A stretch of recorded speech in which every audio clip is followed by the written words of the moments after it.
compliance on what was required for the account or for the payment to be reported as late, how can it be a charge off when the late payment part of it was not compliant?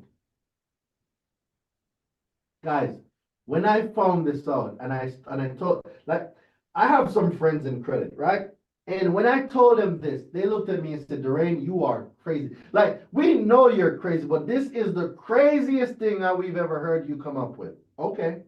So I came back and I told the students in the university. Stephanie, is Stephanie here? Steph? All right, Steph isn't here. Stephanie was actually the first person to get the late payment deleted from a charge off. So I went back and I showed them and I said, y'all called me crazy. And look at the results. And guess what? Now they all using it. Yeah, they're welcome. You see, you're crazy until you make it. You're crazy. Everybody's going to say you're crazy. But if you let the naysayers derail you off your path, I promise you, you will always be subjected to the approval of others. Guys, I give zero about what people say. I don't care. I do not care. Because being able to commit to the things that you're thinking and the goals that you want and the achievements that you need to accomplish, and seeing how things align for you guys. Not everyone will see that. Not everyone is going to see the things that you see. Okay. Before today, how many of you would have ever looked at a charge off like this? Never. Never. But now you can see how the dots connect. Your job, your responsibility is to see the things others cannot see. Because when you see the things others can't see, you can do things others cannot do. And this is what will set you apart from everybody else that's telling everybody, go to ChatGPT and go get your dispute letter. You could do that, but I'm almost positive ChatGPT could never give you this strategy. That is 100% fact. Agreed. Why? Because I've asked ChatGPT to give it to me, and it cannot produce it. ChatGPT is not specific to consumer law. It's just general information. That's why your AI, Durain, is so good, because your AI software, because it is consumer law specific. Correct. Like whoever that was, 100% on your test. You literally just that was Kenny, Durain. Oh, Kenny, I was not able to see the screen. 100%. Yes, sir. So it's important that you vet and know where you're getting information from. And like I said, guys, ain't nothing up here I'm making up. All you got to do is just follow the yellow brick road. It will lead you straight to the wizard, literally. A charge-off cannot occur if the account was not late. A late payment cannot occur if the 5 pieces of compliance are not met. So what charge-off are we talking about? What late payment are we talking about? This is why charge-offs and late payments go hand in hand, because of the similarities that they share. Because a charge-off cannot occur by itself. The account must first be delinquent. It being delinquent means that the account is late. It being late subjects it to timing of payments. And the fact that it's a delinquent means that it's also negative information, and it must be compliant with the negative information notice. Charge off? What charge off? Ain't no charge off over here. Durain, no lie, I'm gonna have to run this video back because you was dropping gems. Say it again? I said I'm gonna have to run this video back because you are dropping gems. All right. So, let's go back to our lesson plan. See, y'all have me derailing from my whole lesson plan. Where is it? Mm-mm-mm. Oh, who's that guy? I mean, where were we? Day number, oh, not day number 4 yet. All right, let's do a check off now. Let's see what we did so far. Wait, let's do a check off. So we did that, we did that. Oh, I'm gonna talk about this next. We're gonna go into snowball method. We did that. Maintaining the mixed type installments. Okay, we're about to do this. Yeah, we're almost there. All right, 3 points left. All right. So now we're gonna go into one of my favorite things, guys, the snowball method. This method, guys, it worked. Even Dave Ramsey talks about this method, and I don't even like Dave Ramsey.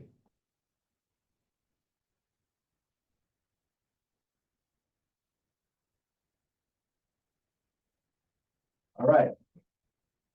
So when you think about a snowball, I want you to think about a hill, right? I want you to think about a hill, and we're going to talk about a tiny snowball, right? Tiny snowball that Jimmy left on top of the hill. So this is Jimmy, right?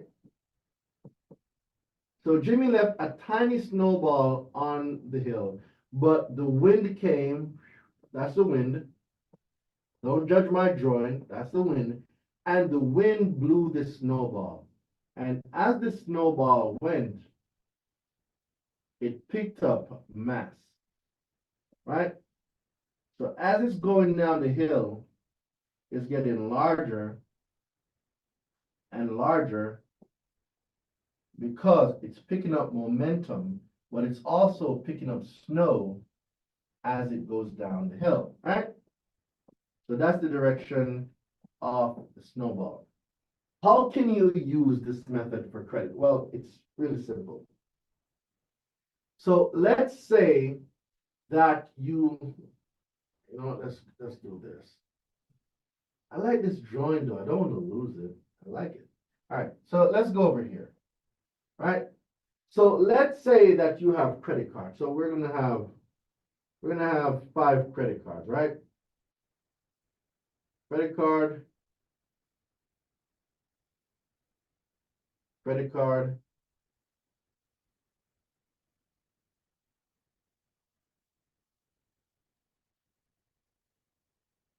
credit card.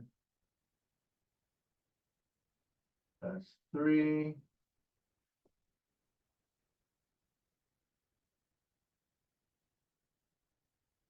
Credit card. We're gonna use 4. We're gonna use 4. All right. So how the snowball method works, right? So let's say the balance on this is $1,000. Let's say the balance on this is 2,500. Balance on this is 5,000. And then the balance on this is 7,500, right? Now, how the snowball method works, oh, minimum payment. So minimum payment, right? Minimum payment on this is, let's say that's $50, right? Minimum payment on this is, let's say 100. Minimum payment on this is about $200. Let's say 250. Right? And then minimum payment on this is 400. Right? We're gonna use these numbers, all right? Now, how the snowball method actually works is most people, right? So most people, so this is the rain again, this is me, right? I got a lot of credit card debt, so I'm not happy. I am not happy because as soon as the money comes in, right? As soon as the dollars come in, guess what? They go out and they go here, they go there, they go here, they go here. And all I can keep up is minimum payments, right?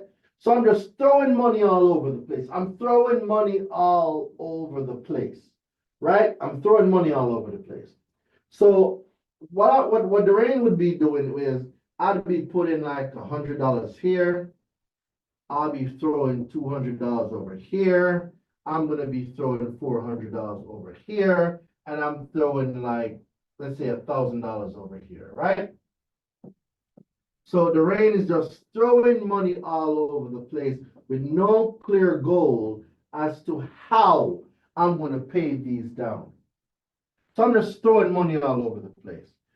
But then the rain got told about the snowball method.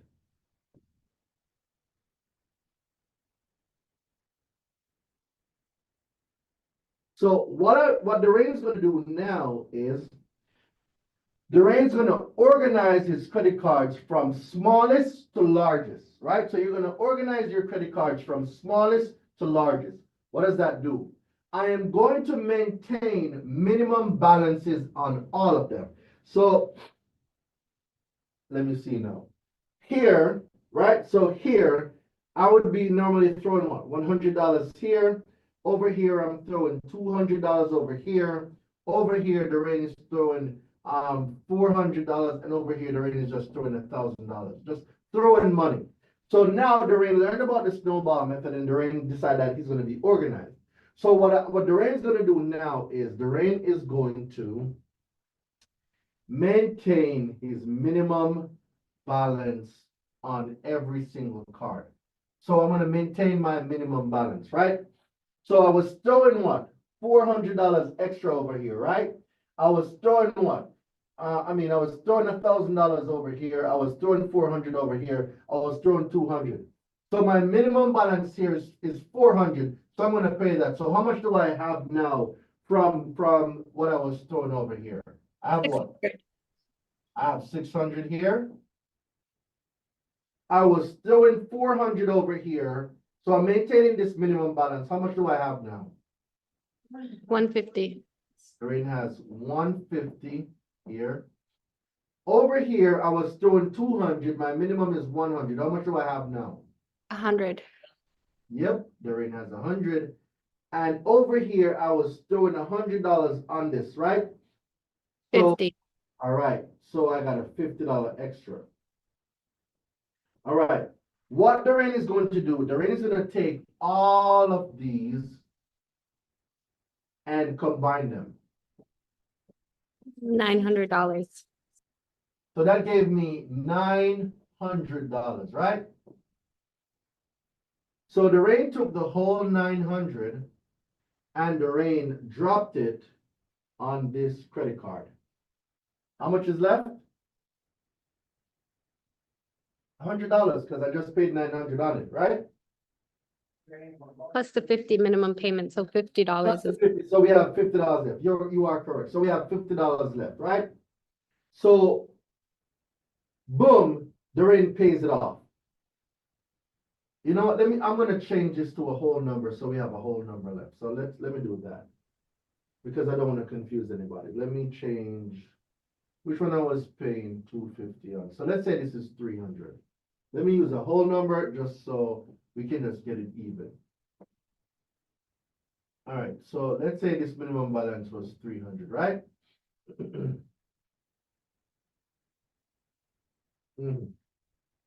So let's redo the math. We're gonna redo the math.